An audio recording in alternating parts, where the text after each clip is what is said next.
Neil, interregimental matches are played with such ferocity that people literally kill each other on the field, like in a inter-class match or an inter-house match in a school.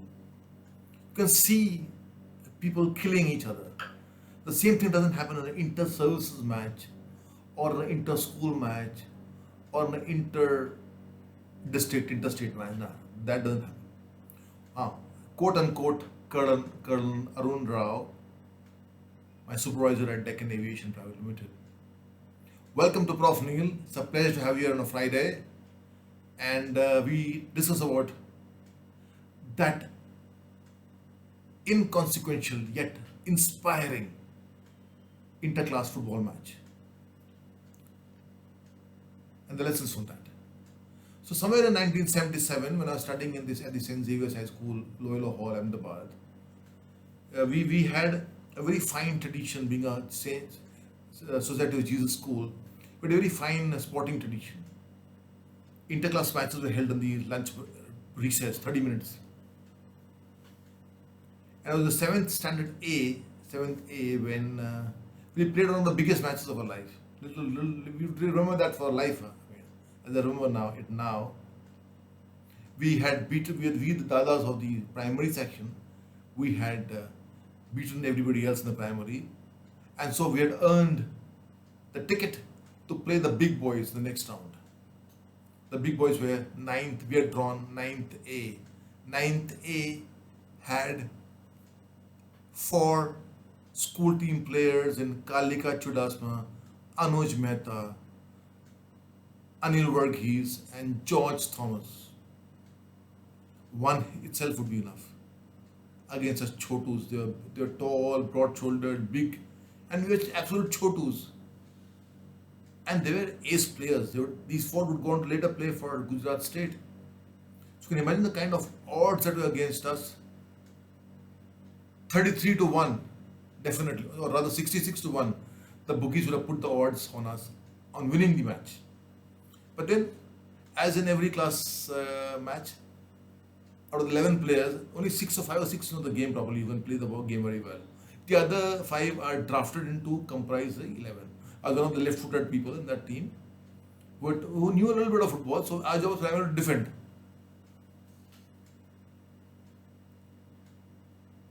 And knowing our odds, we knew that winning was not on the cards.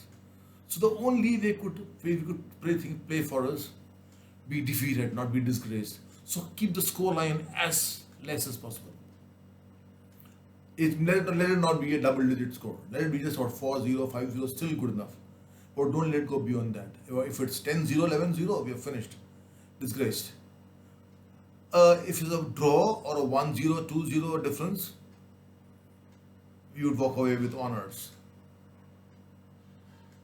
So there we were when the match started, and we were there. Our captain was Avnishkapoor, a very cool customer then also.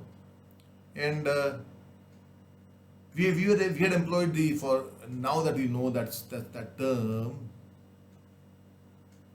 after we grew up in life, we had employed that, having no the option, we had employed the Italian style of the catenaccio, where the emphasis on defense, purely on defense, with a solitary ball going through and we score a goal. But we had no such plans in our mind. The Azuris play like this, while 9th was playing like the Brazilians, and they were all over us. They had lethal firepower, and they could afford to do it. We could only defend. That was our option that day. The first 15 minutes of the first half was not without any action. There was only action, and it was the Battle of Britain that was happening in our half. We were being shot at. The heavy flag coming in from the left, the right, the center. But luck and pluck, or rather more of luck, in the first 15 minutes, they missed. Or we managed to stay off some. I don't know how we managed, but the scoreline read 0-0. Both the teams were deadlocked at halftime. So when we went into the second half, we did walk with a little bit of spring in our step. One half you see them off 0-0. If you stay on like this, you can at least earn an honorable draw. That's a big win. A draw was a win against 9th A, against the secondary team, which was second team was. And 5 minutes after the half time, of a some goal line save, I presume, to save a goal, the ball would have ricocheted off somebody's foot and would have gone through the entire 9th A attacking the attack, which was on us, the 10 players, through them somewhere to near the 25-yard line, where Avnish was there, and he spotted the ball. He took it and he went through with, and to our surprise, he was going through and through like he was as if he was having a run in the park, cool, unperturbed, as if he was in control. And here our hearts were racing. Was he going to do what we thought he was going to do? Then please hurry up, run fast, because the two seen opponents chasing him, but in vain we knew. Yet we wanted to hurry up and not delay the suspense. He had gone past half time. The spectators were mute now. We were on the ground. Some of us were too scared to look there, eyes closed, looking at the ground, looking on the earth. Many of them were looking on the other side. The goalkeeper had given no hopes. He had buried himself somewhere else. He had passed the 25-yard line. And we had crossed into the D. And then he sold a Mickey to the goalkeeper, Krishna, Paitya Iyer. And then he sorted the ball in the net. As cool, and only when the spectators, the primary section primarily, exploded, we woke up and we saw him coming back. His white, his pink complexioned face, masked with a full smile, beaming all over, with running towards us with his hand, his fist, and high in the air, and running towards us with that. And finally, he had scored a goal. We couldn't believe it. And there was Avnishkapoor, buried under a sea of bodies, who went on to hug him. And finally, when he emerged out of it, it was time to start the second half. He was totally cool once again. I still remember that. He was very unperturbed, very composed. He redeployed our resources once again. He ensured that every hole possible was plugged, that there was no chance of the ball slipping into the goal now that we got a goal against all odds. We had to hold on. He kept telling us we held on to them for the first 50 quarter, first half. We can do it again. But the Tiger was hurt now, and the Tiger would come back with renewed vigor and anger to get at us. We knew that. But he was there pacifying, and we knew that if you had held them in the first half, you could hold them in the second half. Tough choice and a tall order, yet we tried to do it. And some of the other gods are there with us, and with some luck and with some pluck now the pluck was there now because we knew we could hold on. We gave ourselves out. They were desperate, and when you get desperate, you make more mistakes. This time they kept a player behind with the goalkeeper to ensure that nobody slips through. They wanted that one goal to get an equalizer and then to go for the penalty shootout where they would have won. And we were trying to deny them that advantage. And it was a lifetime. It seemed like a lifetime when would the 15 minutes get over?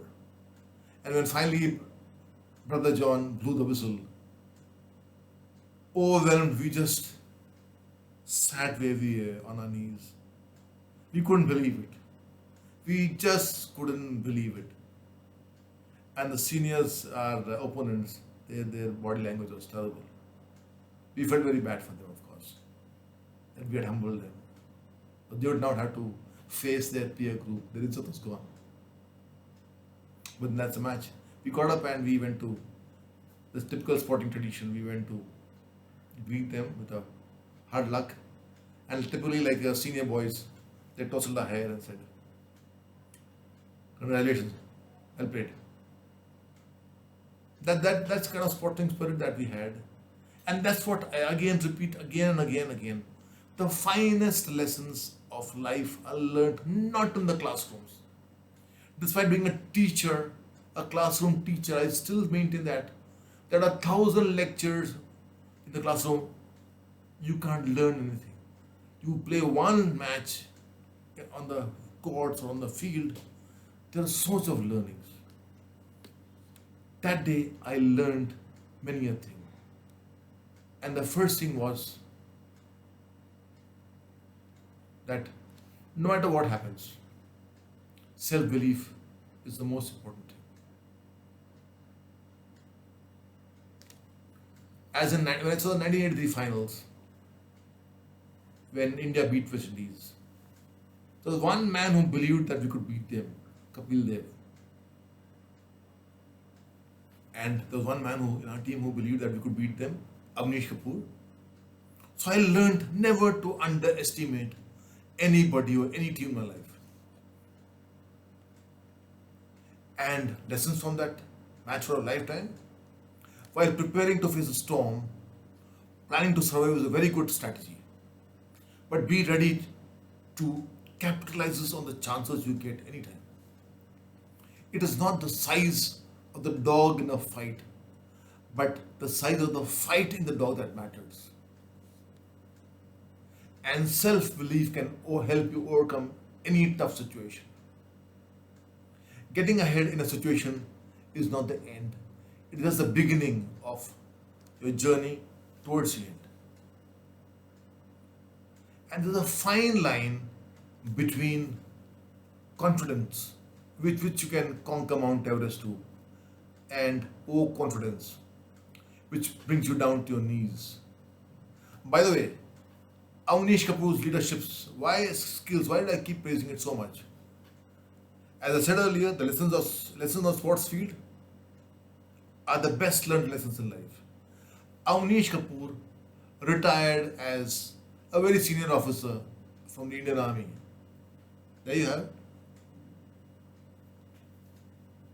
He must have played many a regimental match, I'm sure, for the paltan. But he played that match that day and helped us win, not only win, but also helped us to defend that 1-0 lead that we had. So thank you very much. So keep up the spirit of the paltan. Embrace a twist to enjoy the turn. Bye-bye.